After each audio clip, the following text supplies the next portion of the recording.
বিভিন্ন সাংবাদিক ভাইরা অনেকেই আছেন যে ওর কাছ থেকে একতরফা শুনে এইসব নোংরা কথাগুলো যে ছড়াচ্ছেন, এগুলো দেখতে দেখতে আজকে ৩-৪ দিন ধরে আমি এগুলো দেখতে দেখতে আমি অসুস্থ, শারীরিকভাবে মানসিকভাবে আমি বিছানা থেকে উঠতে পারি না, আমি ঘুমাতে পারি না। ধৈর্য ধরতে ধরতে ধরতে ধরতে আজকে ৬ বছর ট্রান্সপ্লান্টের। না, ওর ব্যবহারের কোনো চেঞ্জ নাই, খারাপের দিকেই যাচ্ছে।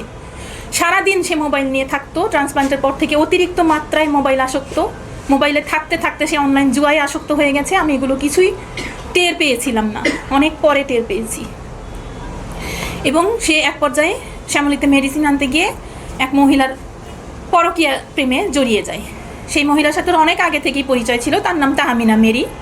এবং এছাড়া ওর পুরনো অনেক প্রেমিকা আছে, যেমন রেহানা পারভিন নাম, তাদের সাথেও ও যোগাযোগ শুরু করে। আমার ছেলেকে দিয়ে সেসব কথাবার্তা যে বলেছে ওগুলো ডিলিট করিয়েছে, সমস্ত প্রমাণ আমার কাছে আছে। তো ও যে এখন এই ধরনের বিভিন্ন সাংবাদিক ভাইরা অনেকেই আছেন যে ওর কাছ থেকে একতরফা শুনে এইসব নোংরা কথাগুলো যে ছড়াচ্ছেন, এগুলো দেখতে দেখতে আজকে ৩-৪ দিন ধরে আমি এগুলো দেখতে দেখতে আমি অসুস্থ, শারীরিকভাবে মানসিকভাবে আমি বিছানা থেকে উঠতে পারি না, আমি ঘুমাতে পারি না। এই ভিডিওগুলোর কমেন্টগুলো দেখার পর থেকে আমার মনে চায় আমি সুইসাইড করি, কিন্তু না, আমি সেটাও করতে পারছি না এই বাচ্চাটার মুখের দিকে তাকিয়ে, জানেন।